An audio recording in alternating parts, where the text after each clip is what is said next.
So near yet so फार. रवींद्र जडेजा झुंजार प्रयत्न.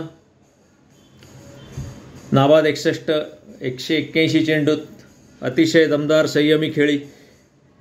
विजयासाठी 193 धावांचा पाठलाग करताना त्यांनी भारताला 8 बाद 112 वरून 170 वर आणून ठेवलं. पण शेवटी 23 धावांनी भारताचा प्रयत्न कमी पडले. त्याला बुमराचा संयम सुटेपर्यंत 54 चेंडूत 5 धावांची साथ मिळाली. त्याच्यानंतर सिराजनी त्याला 30 चेंडूत 4 धावांची साथ मिळाली, पण ती पुरेशी ठरली नाही. आणि बशीरच्या चेंडूवर अतिशय हळूच बॉल लेग स्टंपला लागला, बेल पडली आणि सिराज आऊट झाला. आणि संपूर्ण इंग्लंडनी जोरदार जल्लोष केला. 2-1 पुढे गेलं इंग्लंड. आपण सुरुवातीलाच कसोटीच्या आधीच बघितलं होतं त्याच्याप्रमाणे जोफ्रा आर्चरचा संघात समावेश झाल्यामुळे इंग्लंडचा संघ अतिशय मजबूत झाला होता. तसंच झालं. 4 बाद 58 वरनं सुरू करताना केवळ 7 षटकात जोफ्रा आर्चर आणि बेन स्टोक्सने भारताचं आव्हान संपवलं, कंबरडं मोडलं. पंतला पाठवलं. 2 चौकारांसह पंत 9 धावा काढून बाद झाला. अतिशय जोरदार चेंडू आतमध्ये येणारा पंतचा बचाव उद्ध्वस्त करून त्याला त्रिफळाचीत करून गेला. 21व्या षटकातच 3ऱ्या षटकात दिवसाच्या जोफ्रा आर्चरनी मोठं भगदाड पाडलं. त्याच्यानंतर के.एल. राहुलही जास्त टिकला नाही. के.एल. राहुलही 33 धावांवर नाबाद होता. त्याला 39 धावांवर परत पाठवलं बेन स्टोक्सने LBW. त्याच्यानंतर सुंदरचा अतिशय सुरेख कॉट अँड बॉल्ड घेतला, वॉशिंग्टन सुंदरचा. आणि केवळ अर्ध्या तासात इंग्लंडनी भारताची अवस्था 7 बाद 82 अशी केली 4 बाद 58 वरनं. त्याच्यानंतर नितीश कुमारची थोडीशी साथ मिळाली. 30 चेंडू जडेजाला आणि उपहार आला 8 बाद 112 अशी अवस्था होती 40 षटकात साधारण भारताची. तेव्हा तब्बल 81 धावा पाहिजे होत्या आणि उपहारानंतर अर्ध्या तासात खेळ आटवेल असं चित्र होतं. पण सुरुवातीलाच सांगितल्याप्रमाणे बुमराने अतिशय मोलाची साथ दिली. पण 54 चेंडू खेळल्यानंतर मात्र त्याचा संयम सुटला. सुरुवातीला आल्याबरोबरच त्यांनी हुकचा अतिशय जोरदार चौकार ठोकला होता जोफ्रा आर्चरला. तसाच बेन स्टोक्सला मारायच्या नादात तो 5 धावांवर बाद झाला. तेव्हासुद्धा तब्बल 46 धावा पाहिजे होत्या भारताला. पण सिराजनी अजून 23 धावांची साथ दिली आणि शेवटी 23 धावा कमी पडल्या भारताला. असा तब्बल 34-35 ओव्हर 34-35 षटकं जडेजाने किल्ला लढवला बुमरा आणि सिराजला साथीला घेऊन. पण हा जोरदार प्रयत्न शेवटी अपयशी ठरला. 7 बाद 82 वरनं जडेजानी नितीशला घेऊन 8 बाद 112 केल्या आधी. नंतर बुमराला घेऊन 9 बाद 147 केल्या. पण शेवटी 170 वर मात्र डाव आटोपला. बशीर ज्याचा डाव हाताला लागलं होतं, फ्रॅक्चर येतो, आता पूर्ण उरलेली मालिका खेळू शकणार नाही. तो काही षटकांसाठी ग्राउंडवर आला होता. लंचनंतर त्यांनी 2-3 षटकं टाकली पण विशेष उपयोग झाला नाही. इंग्लंडला बुमरानी आणि जडेजानी अजिबातच दाद दिली नव्हती. बुमरा मात्र शेवटी बाद झाला 54 चेंडू खेळून. पण नंतर सिराजसुद्धा दाद देत नव्हता बशीरला. पण बशीरचा एक चेंडू त्यांनी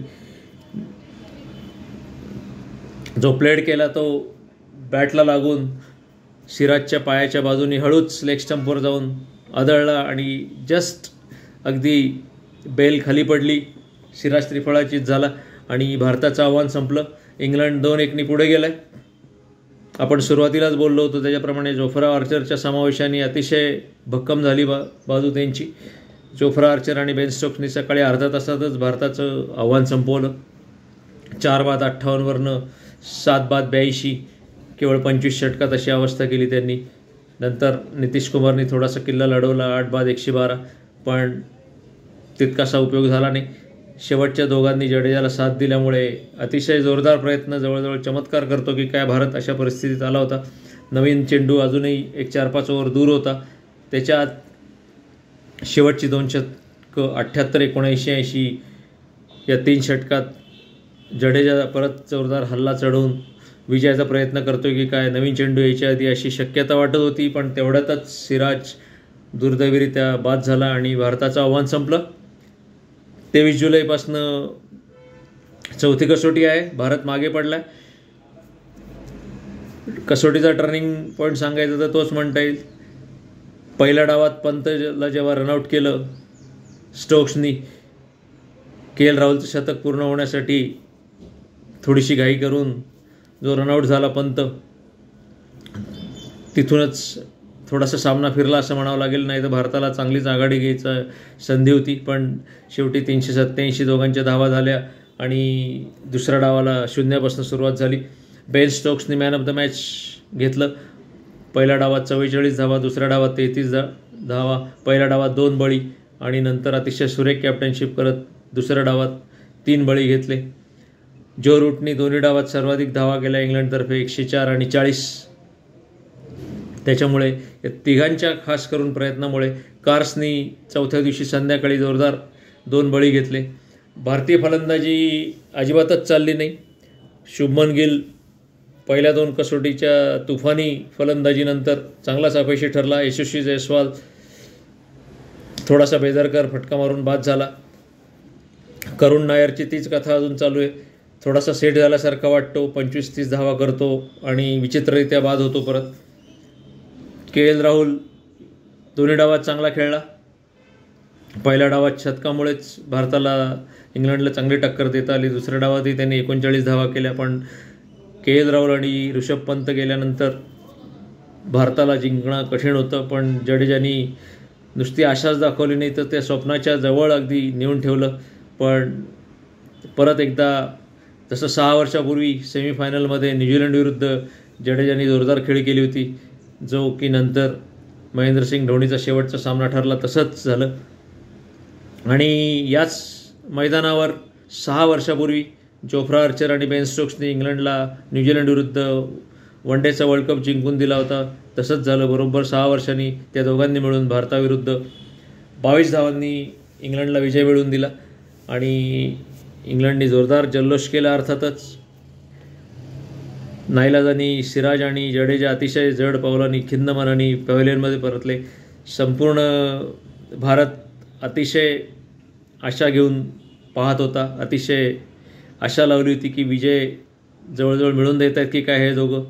त्या क्षणी सगळं संपलं. त्याच्यामुळे सगळेच जरा सुन्न झाले. अतिशय जोरदार धक्का मिळाला. या धक्क्यातनं भारत कसा सावरतोय बघूया. अजूनही 8 दिवस आहेत. 23 तारखेनंतर